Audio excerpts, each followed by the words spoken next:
girls face so many challenges, and people are constantly telling them they can't do things, they can't be funny, they can't run companies.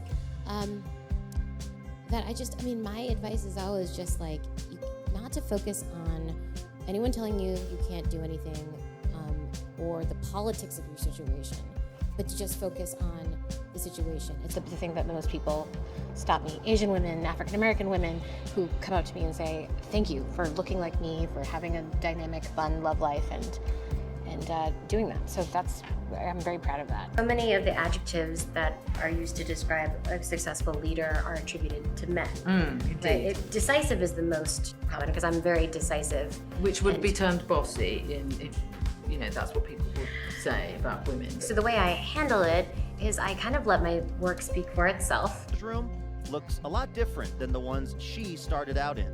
Things are so much easier in terms of creating stories when you have diverse rooms.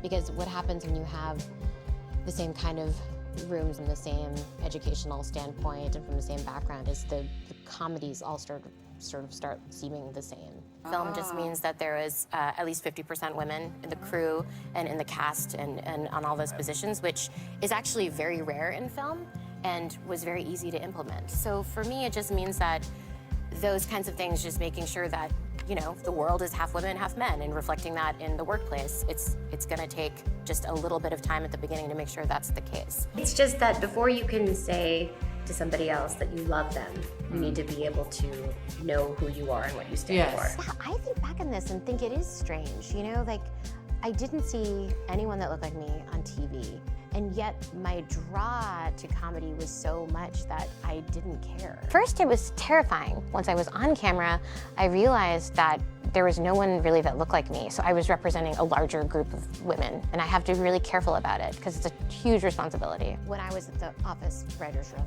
and there was a lot of white men who I worked with, if they say something that's not funny or doesn't work, it's not a reflection on white men.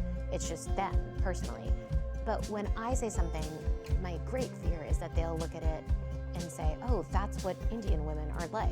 So for me, it was very transformative for me to be able to not only be able to be the lead in something, which was surprising enough, but to also represent a group of people that had largely been left out of being able to show and express romantic love on television. Yeah. And so for me, the only advice I ever give women is like, we want to support each other without distracting each other.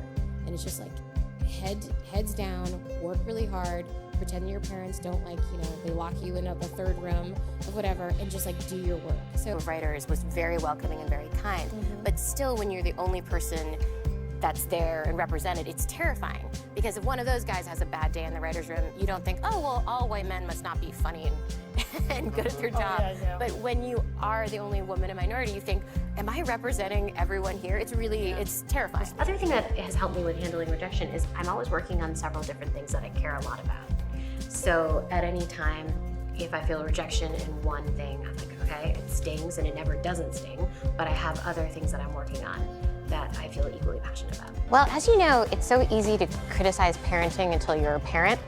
So one of the nice things about becoming a parent is that I'll be able to openly criticize other parenting because I will have a child. Do you think you're going to be like the fun mom? Because I think that's the expectation. I'm really happy that that's what I project.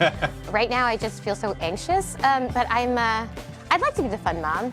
I know I'm going to be the dorky mom, so if I could be kind of fun too, I think that would be nice. See and who you inspire to do great things.